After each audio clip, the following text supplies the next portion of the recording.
UFC 291 is right around the corner, so you already know it's prediction time. And of course, like always, I gotta pick at least one upset. So let's go over this banging stacked main card and let's do some predicting. So to kick things off, we got Kevin Holland, the favorite, taking on Michael Chiesa, the underdog, the classic striker versus grappler. In this matchup, I'm expecting Kevin Holland to get this done on the feet. I don't think Chiesa is well-rounded enough to be able to withstand the onslaught that Kevin Holland's going to be throwing at him on the feet. And I just don't think Chiesa has the wrestling pedigree. He has the jiu-jitsu down, for sure.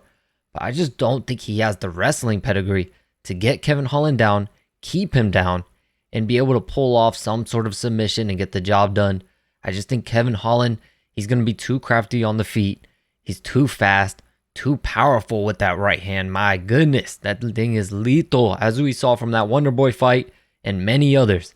That right hand is a laser, and I think he's going to connect clean on Chiesa, and he very may well put his lights out, and that's what I'm expecting to happen. That's what I think will happen.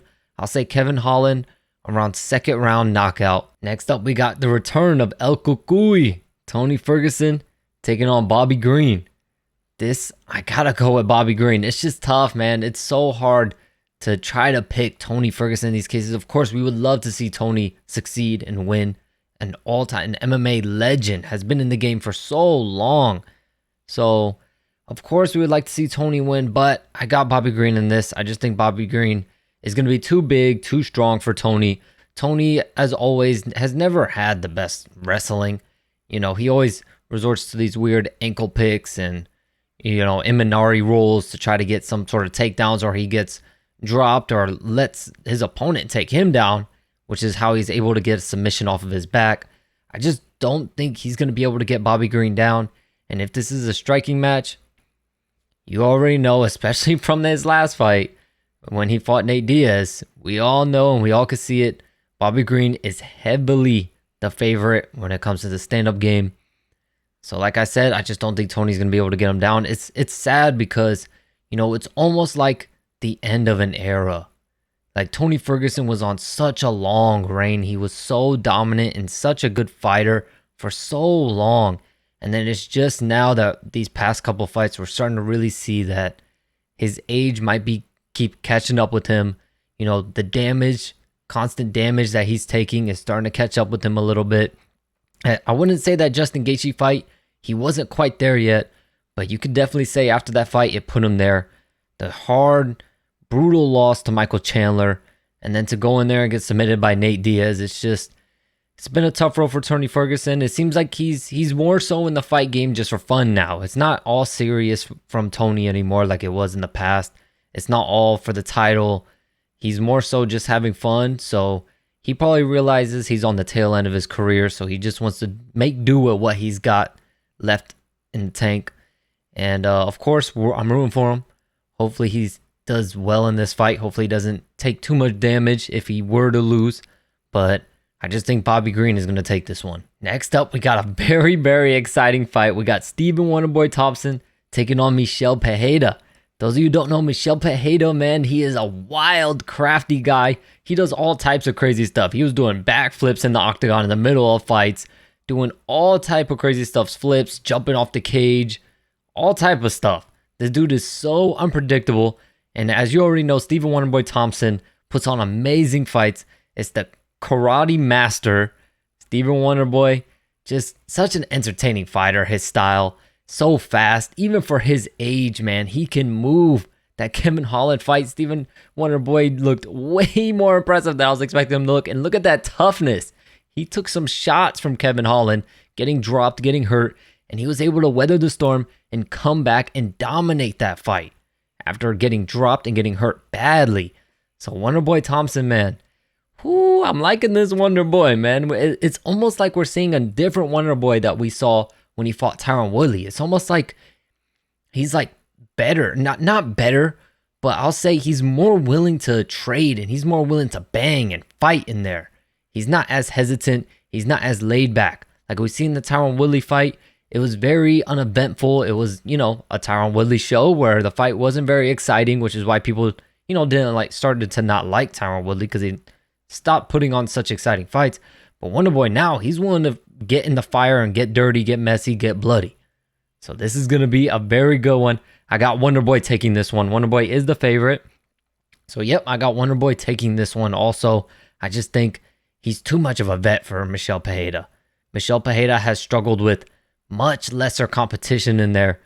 And I just think Wonderboy is going to be too much for him, but a very exciting fight this one is going to be. And for our co-main event of the evening, Alex Pereira makes the move up to 205. He's taking on Jan Blachowicz. Ooh, man, this one is going to be very interesting.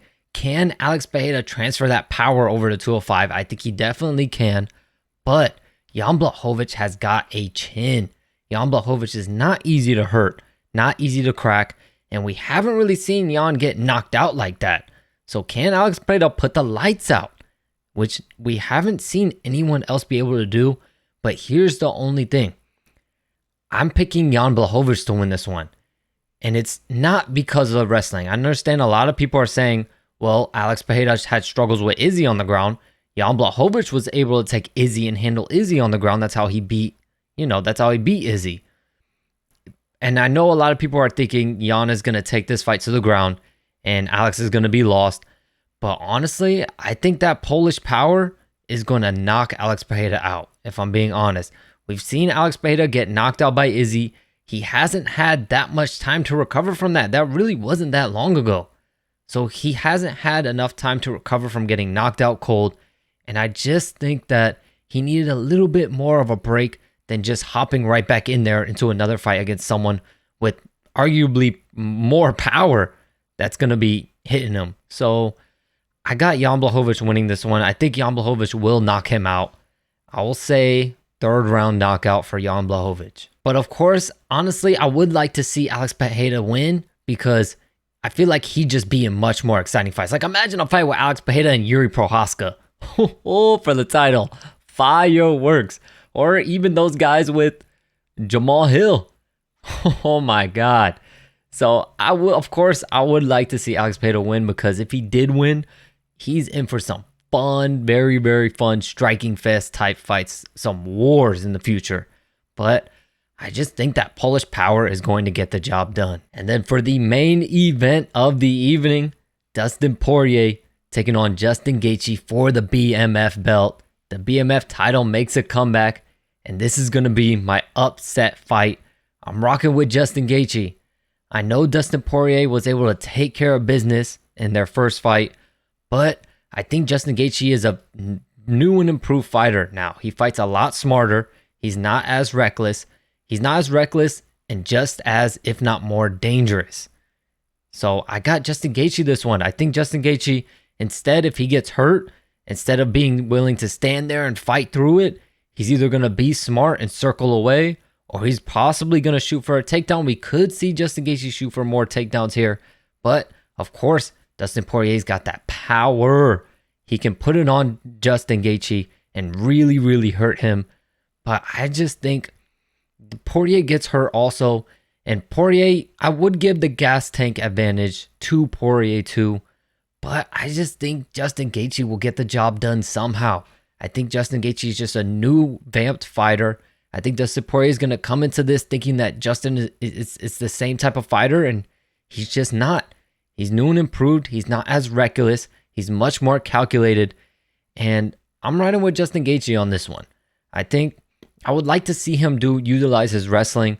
But as we all know, once Justin gets in there and he gets flowing and he gets moving, he doesn't like to utilize that wrestling.